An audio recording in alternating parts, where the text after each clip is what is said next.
On est le 31 août et jusqu'à aujourd'hui, Macron n'a toujours pas choisi de Premier ministre. C'est une situation, je vous cache pas, qui est assez délirante, mais ça pose quand même beaucoup de questions. Est-ce que Macron a le droit d'agir comme ça? Est-ce qu'il a le droit de faire durer le suspense aussi longtemps?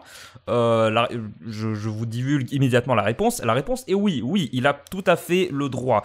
On a plusieurs sujets à aborder.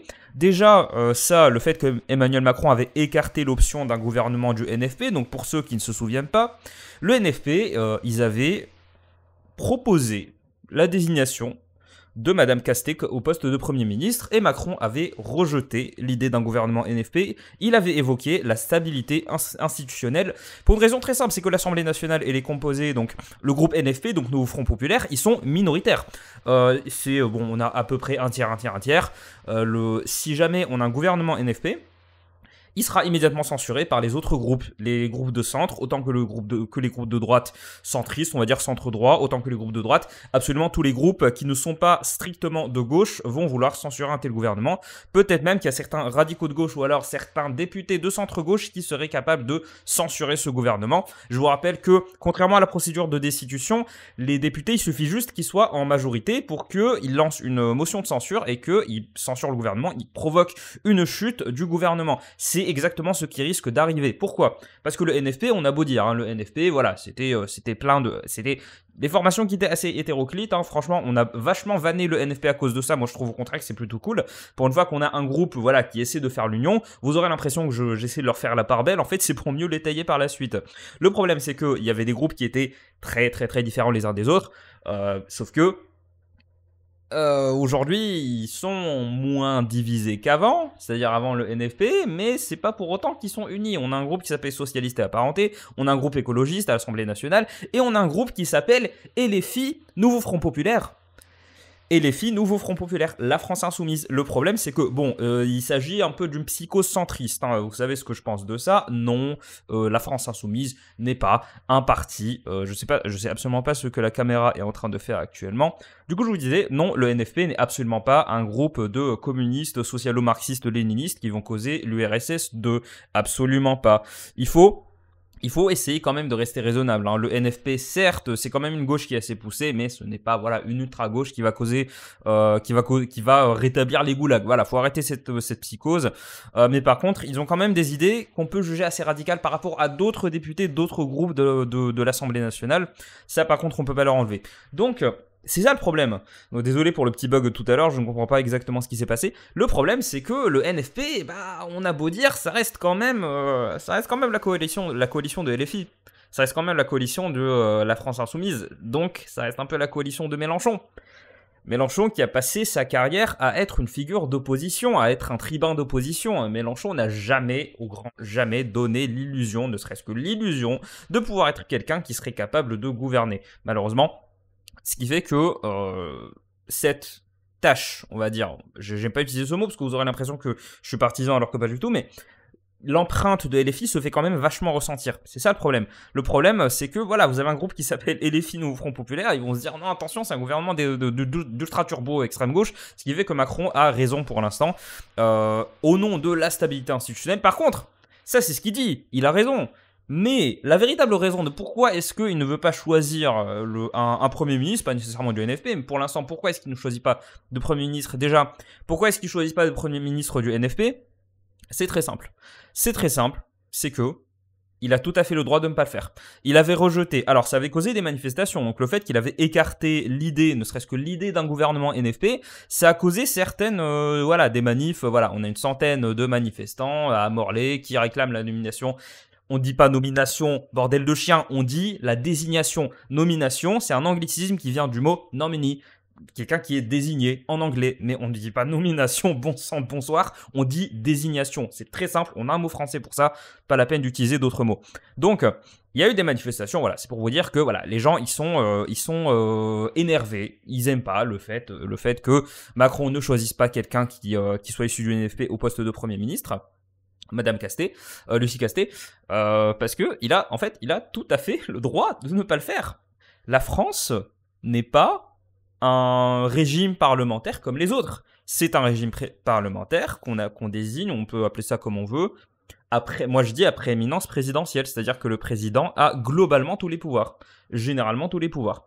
Même dans une situation où l'Assemblée nationale est en majorité entre guillemets, ils ont gagné les élections législatives pour ensuite se diviser entre écolo et NFP de 20 minutes après, Macron n'a absolument pas à se fier à l'Assemblée nationale pour désigner un Premier ministre. Macron, ce qu'il voulait, c'était une victoire du RN. Mais la situation actuelle, une situation où il n'y a pas de majorité claire, ça lui convient tout autant parce qu'il peut faire plus ou moins ce qu'il veut. On a le site Vie Publique qui a également commis la faute génialissime du fait d'appeler ça une nomination alors qu'on appelle ça une désignation. C'est quand même tes impôts paient pour ce site. Qui désigne le Premier ministre. Donc en vertu de l'article 8 de la Constitution, c'est le président qui choisit un Premier ministre, le président de la République. Tout simplement, Emmanuel Macron, le président de la République nomme le Premier ministre. À aucun moment dans la Constitution ou alors dans la jurisprudence, même peut-être dans la pratique à la rigueur, mais à part ça, à aucun moment, Macron n'est obligé de choisir un Premier ministre qui est issu, qui est élu par l'Assemblée nationale. La France n'est pas le Royaume-Uni. La France, le Royaume-Uni, c'est vraiment la forme de régime parlementaire par excellence. C'est par défaut, c'est le Royaume-Uni. C'est le Parlement, plutôt la chambre basse du Parlement, la chambre des communes, la House of Commons, qui désigne, qui élit directement un Premier ministre. Mais la France, ce n'est pas le cas. Et surtout, chez eux, le Premier ministre, c'est plus ou moins, il remplit le rôle en France qu'on pourrait attribuer au rôle du chef de l'État. Les attributions du Premier ministre au Royaume-Uni sont plus ou moins similaires. Enfin, on va dire, on peut les comparer, même si les systèmes politiques ne sont pas vraiment comparables. C'est celui qui, c'est le représentant de la nation, on va dire, chez les Anglais. Mais en France, c'est pas le cas. En Belgique, pareil. En Suède, pareil. En Suède, c'est un peu compliqué. Ils ont pas besoin d'une majorité de oui, ils ont juste besoin d'une majorité de pas non. Mais voilà. On a des pays comme ça, ce sont des pays des régimes parlementaires, où c'est le Parlement qui va élire directement un Premier ministre. Mais là, ce n'est pas le cas. C'est le président qui décide. Donc, les gens sont pas contents. Je comprends qu'ils soient pas contents parce que c'est vrai, le NFP est arrivé techniquement en tête, pas en termes de voix, mais en termes de députés, avec des habiles stratagèmes de désistement qui ont été conduits dans les couloirs, en partie par Gabriel Attal, qui fait pourtant partie du camp macroniste. Donc, le pouvoir est propre au président de la République. Voilà. La procédure de nomination avant la 5e était beaucoup moins libérale à l'égard du président que ça, c'est-à-dire que c'était le Parlement, la Chambre basse, l'Assemblée nationale, je ne me rappelle plus comment elle s'appelait à l'époque, elle avait pour obligation de... le gouvernement avait pour obligation d'obtenir l'investiture. Il y avait même des situations de double investiture à l'époque de la 4ème République, c'est-à-dire que où là, la France était vraiment une république parlementaire, un régime parlementaire pur, pas prééminence présidentielle, le président n'avait aucun pouvoir. Mais à l'époque, c'était... le Premier ministre, certaines fois, il y a eu la double investiture, c'est-à-dire que le Premier ministre se présente devant l'Assemblée nationale pour recevoir les votes. Si un oui, dans ce cas-là, il présente même son gouvernement. Donc il y a un double vote, une double qualification, une double légitimation. Mais aujourd'hui, comme on est passé à un mode purement présidentiel, où c'est le président qui a la majorité, qui a quasiment tous les pouvoirs, Macron peut faire ce qu'il veut. Il n'y a rien dans la Constitution, dans la pratique, dans la jurisprudence, qui oblige Macron à choisir quelqu'un issu de l'Assemblée nationale. Donc, on a ce tweet de la France Insoumise NFP à l'Assemblée. Il me semble que c'est le compte officiel. Alors, notre proposition de résolution visant à engager la procédure de destitution du président Emmanuel Macron, conformément à l'article 68 de la Constitution, a été envoyée aujourd'hui aux députés pour co-signature. Ça ne va pas passer. Mais voilà, en gros, j'avais un article qui parlait de ça. Les députés de la France Insoumise appellent les parlementaires à destituer Macron. Je ne vais pas vous lire toute la lettre, mais en gros, ils considèrent que, c'est très difficile d'enclencher une destitution d'un président de la République. Il faut vraiment que ce soit à ça du crime de guerre. C'est-à-dire qu'il faut vraiment qu'il fasse quelque chose d'horrible. Un manquement grave au devoir de la volonté exprimée. Il faut que ce soit un manquement grave. Voilà. Les députés LFI ont publié samedi leur proposition de destitution. Ils l'ont accusé de manquement grave à son devoir, puisqu'ils refusent d'accéder à la demande du NFP de nommer Madame Lucie Castet à Matignon, donc au poste de Premier ministre. Ils appellent les parlementaires à la soutenir pour défendre la démocratie.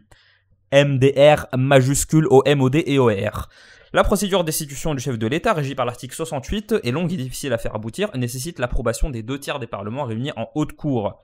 Une gageure, alors qu'une bonne partie de la gauche s'est montrée réticente à la soutenir.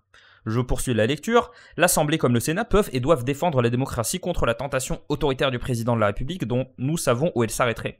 ont toutefois appelé les députés LFI dans leur proposition de résolution. Celle-ci a été envoyée aux parlementaires pour la co-signature. Donc, comment dire?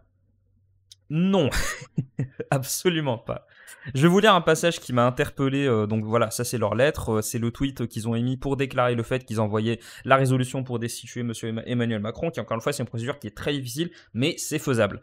C'est faisable bien évidemment, puisque imagine un président voilà, qui va trahir son pays. On le destitue. Non, j'allais dire on le destitue, mais en fait pas du tout. C'est un peu illusoire de penser ça. Alors. Il y a un passage qui m'a particulièrement interpellé. Donc voilà, je ne vais pas vous lire toute la lettre, ne vous en faites pas. Mais les parlementaires du groupe LFI-NFP disent « L'article 8 de la Constitution est clair. On ouvre les guillemets. Le président de la République nomme le Premier ministre. Fermeture des guillemets. S'il n'a ni délai ni règles spécifiques relatives à l'identité de la personne à nommer. » C'est que nul ne pouvait imaginer qu'un président ne se conformerait pas immédiatement au choix déterminé par le suffrage universel. De nombreux constitutionnalistes s'insurgent face à cette situation, comme Mathieu Carpentier, professeur de droit public, qui estime qu'Emmanuel Macron a manqué au devoir de sa charge en maintenant en vie artificielle un gouvernement démissionnaire, et qui rappelle que de nombreux juristes considèrent que l'article 8 oblige le président à nommer un Premier ministre. On arrête la lecture là. Déjà, on a un cas d'école d'argument d'autorité. C'est pas parce que quelqu'un dit quelque chose que c'est vrai. Et en plus, ce qui me fume, c'est que il parle de quelqu'un qui est professeur de droit public, donc quelqu'un qui fait nécessairement partie d'une université, ou alors qui est contractuel, dans tous les cas, voilà, c'est un professeur. S'il est docteur, en tout cas, voilà, ça veut dire qu'il est spécialiste. En droit, tu as autant d'écoles de pensée que d'universités différentes. C'est complètement débile d'utiliser cet argument. C'est un argument d'autorité, c'est un sophisme. Et beaucoup de gens, fais gaffe quand tu vas te mettre à discuter avec des gens.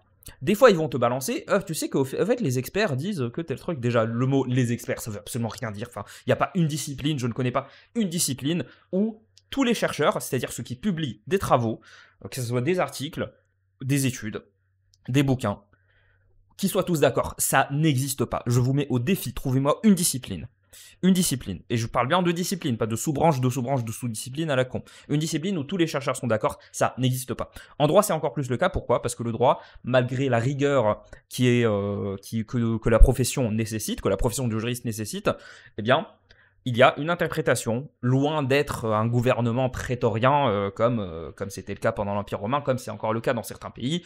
La France, c'est quand même un pays où on fait beaucoup appel aux juristes. On fait beaucoup appel aux juristes, aux doctrinaires, donc ceux qui font de la doctrine, pour interpréter la loi, pour avoir leur avis, pour savoir ce que dit la lettre ou la jurisprudence d'un tel sujet. Mais quand même, il y a la lettre qui est là.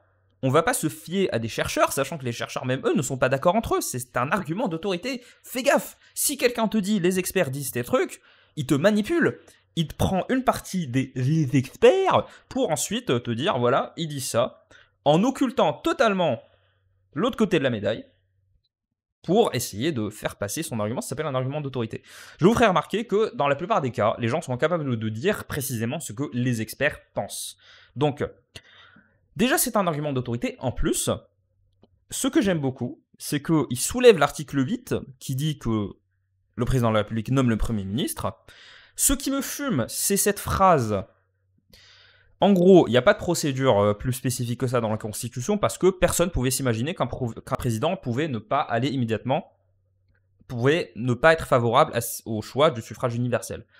Vous occultez complètement le sens de la Constitution de 1958, qui est la Constitution actuelle en France, qui a été écrite par De Gaulle pour De Gaulle.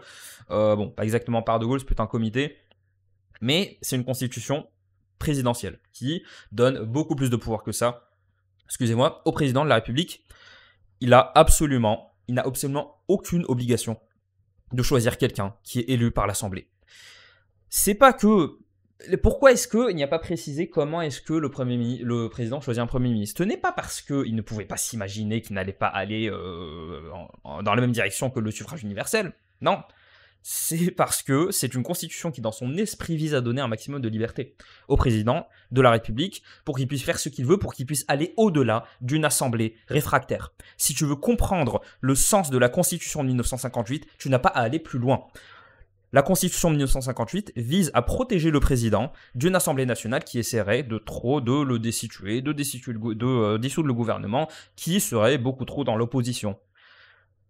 Charles de Gaulle, donc le président de Gaulle, son rôle consistait constamment à s'opposer à la volonté des parlementaires. Pourquoi? Parce que, certes, les députés sont issus du suffrage universel par circonscription, mais le président est plus légitime dans l'esprit. Moi, je dis pas que je ne crois pas à ces mythes. Moi, je ne fais que vous expliquer le sens de la Constitution du pays dans lequel vous habitez.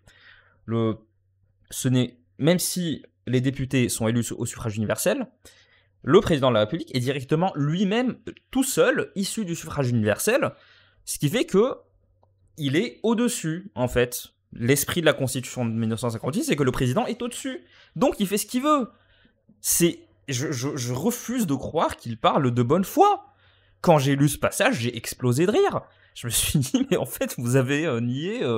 ça va faire 70 ans d'histoire. 70 ans d'histoire constitutionnelle, d'histoire juridique. Alors que bon, excusez-moi, on parle quand même de députés. Faire la loi, comprendre la loi, ça fait littéralement partie de leur qualification. C'est la première ligne dans le CV après l'introduction. Donc voilà. On a eu des manifestations de gens qui protestent. Donc c'est pas pour défendre Macron que je vous dis ça. Ce n'est pas pour vous dire que Macron a raison. Je vous dis qu'il a complètement le droit de le faire. Et c'est pour ça qu'il y a beaucoup de gens qui sont favorables au changement de régime, je pense. Parce que c'est un régime qui donne beaucoup de pouvoir au président de la République. Donc, je veux bien qu'un président de la République se comporte de façon autoritaire, entre guillemets autoritaire, je n'en suis pas réellement convaincu, il ne fait que se conformer à la lettre de la Constitution qui régit, qui pose les règles du jeu de la politique en République. Ce n'est pas pour le défendre, que je dis ça, mais c'est une chose d'avoir un président qui tarde autant à choisir un Premier ministre, c'est une autre de faire preuve de mauvaise foi, je suis désolé. Vous pouvez vous opposer à Macron, vous pouvez dire que voilà, Macron, faut qu'il choisisse un Premier ministre, et nous, on est les mieux parce qu'on est les plus légitimes, parce qu'on a eu le plus de députés. Mais à aucun moment, vous ne pouvez dire que Macron établit un manquement grave. C'est quand même délirant de dire ça. Alors, dernière chose, pour vous faire marrer, pour qu'on arrête... Pour terminer cette vidéo sur une note joyeuse, vous savez qui est... Alors attendez, je vais cacher. Vous savez qui est considéré au poste de Premier ministre? Cazeneuve. Mais fucking Bernard Cazeneuve. C'est incroyable. Ce qui me fait aussi marrer... Alors déjà, mais c'est le festival. J'adore cette époque en politique. Attendez, je vais vous montrer ici. Lisez-moi cette merveille. Gouvernement d'Union républicaine, Ségolène Royal... prête à, j'imagine, avoir des responsabilités ou quelque chose comme ça. Ségolène Royal, Premier ministre. Non mais, on ressort... C'est pas les vieilles cartouches qu'on ressort. Là, le fusil, on l'a mis de côté, on est en train d'essayer de... on a cassé le lance-pierre, on essaie de faire une fronde, là, c'est pas possible. Bernard Cazeneuve. Bernard Cazeneuve, d'ailleurs, qui était Premier ministre en 2016, entre 2016 et 2017, sous François Hollande, pour ceux qui l'oublient, parce que Bernard Cazeneuve est aussi oubliable que les prix des boîtes de conserve dans un Super U. Personne ne regarde ça. Donc, voilà, Bernard Cazeneuve, Premier ministre, ce qui me fume, c'est que Hidalgo, donc la Madame Hidalgo, a dit que c'était une hypothèse crédible. Je pense que LFI ne s'est pas exprimé sur cette hypothèse, je ne comprends même pas pourquoi est-ce qu'on parle de ça. Venez, je vous propose de découvrir ça. Périlleuse pour les écologistes, oui bien sûr, bon les écologistes ça reste des centristes malgré certains relents très de gauche de certains responsables, ça reste quand même un groupe assez centriste, alors qu'Emmanuel Macron promis d'aller vite, Nicolas Sarkozy, certains ont proposé le nom de Bernard Cazeneuve, voilà, c'est une blague qui s'écrit toute seule. Je ne vais pas poursuivre parce que c'est déjà extrêmement drôle et je n'ai pas envie de poursuivre la blague. Ségolène Royal, Cazeneuve, Sarkozy qui a vite fait, qui a, on va dire, sous-entendu le fait qu'il était prêt. C'est incroyable. J'adore cette époque. Je pense que je vous ai montré, voilà, le maire socialiste de Paris, et il y évoque l'hypothèse de Bernard Cazeneuve, dont le nom est crédible et sérieux. Sachant que les socialistes il me semble que les socialistes font partie du NFP. Je serais très curieux de savoir ce que le NFP pense d'une investiture de Bernard Cazeneuve. Elle dit qu'elle a beaucoup d'amitié avec lui et qu'on aurait une vraie cohabitation. L'ancien chef du gouvernement, sous François Hollande, saura rassembler des responsables politiques venant d'autres bords que le sien. Cazeneuve, il a été parachuté dans une circonscription, je crois, ou alors des élections locales, parce qu'il y avait trop de divisions à gauche dans ce même territoire. C'est littéralement quelqu'un qu'on a balancé là, qui a commencé sa vie politique en se basant sur tout, sauf ses compétences. J'adore, c'est incroyable. On se dit à demain potentiellement si j'ai pas la flemme pour la prochaine vidéo. D'ici là, surtout, prenez le temps de rire un bon coup. Franchement, c'est la meilleure chose à faire en ce moment. Salut!